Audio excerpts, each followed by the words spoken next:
Po, magandang araw po, good morning po, magandang gabi. Dito tayo sa landing pad.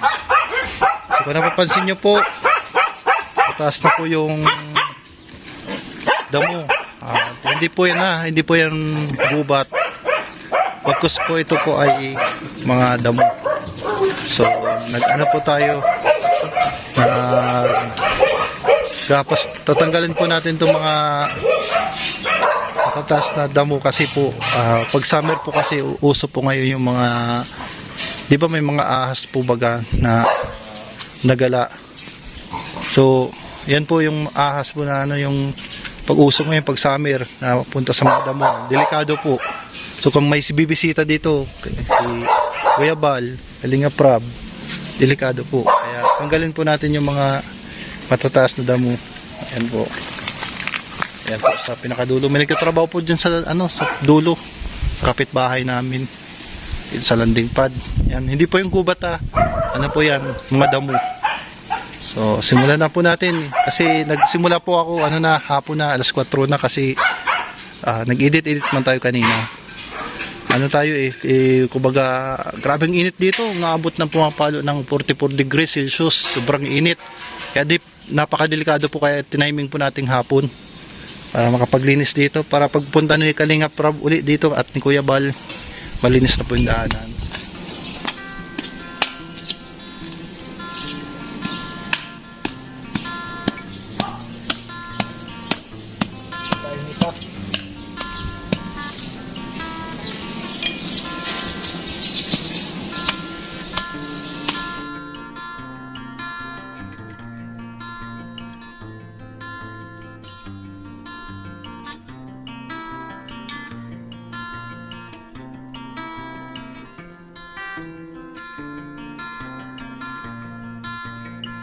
Ayan po mga kalingap. So ayan, nalinisan na po natin. Bukas ko na lang po ipagpatuloy kasi po di po kaya ng ito kung kaya. So ito na muna po ang ating linisan, unti-unti, pero pagdating sa dulo malinis din po yan. So ito na muna po at papakita ko na lang po ang result ng ating finished product kumbaga. Bukas naman po natin na ipagpatuloy pa unti-unti lang kasi po masakit pa po yung ito. Pero ito pong elbow ko po okay na po, pinahilot ko na po. Ito pinahilot ko na din, almost magto 2 weeks na po 2 weeks na ngayong Lunes, 2 weeks na, 2 linggo. Sakit, medyo makirot pa rin yung mga pwersa.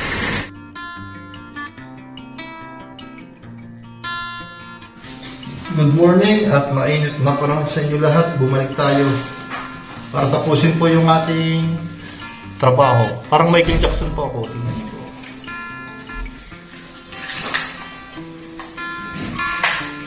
Pero huwag tayo tatalon kasi medyo masakit pa, pero na po tayo sisimula. Tara po. Kaya po, tanggalan na po natin yung mga damo. Yan. Para malinis po ang kapaligiran. Ayan, papakita ko po sa inyo. Ayan, simula dito sa gate hanggang papunta roon, kailangan malinis po. Simulan na po natin. At huwag na po natin patagalin ang ating general cleaning ngayong araw na to.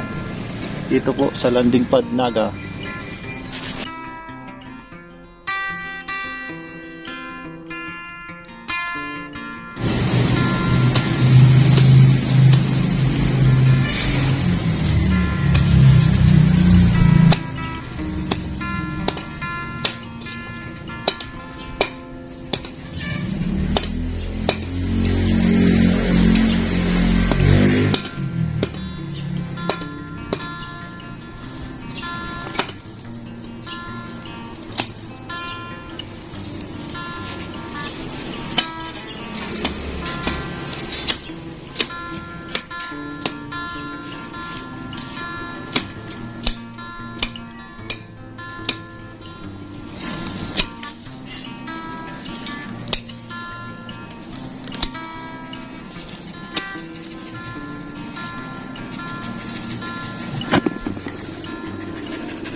Grabing init po, sikat ng araw.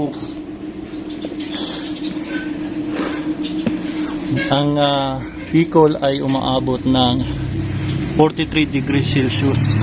Yan po. Ang init po dito sa Kabikulan. So tinanggal po natin yung mga damo para kasi pag summer daw may mga kubra po daw dyan na yung mga ahas. Kasi pagka mainitan ng ahas napunta sila sa mga ano yung hindi naiinitan gaya po ng mga damo. So need po natin linisan. Ayan. Grabing init. Pero nakainom naman po ako ng maraming tubig para iwas dehydration. Ay.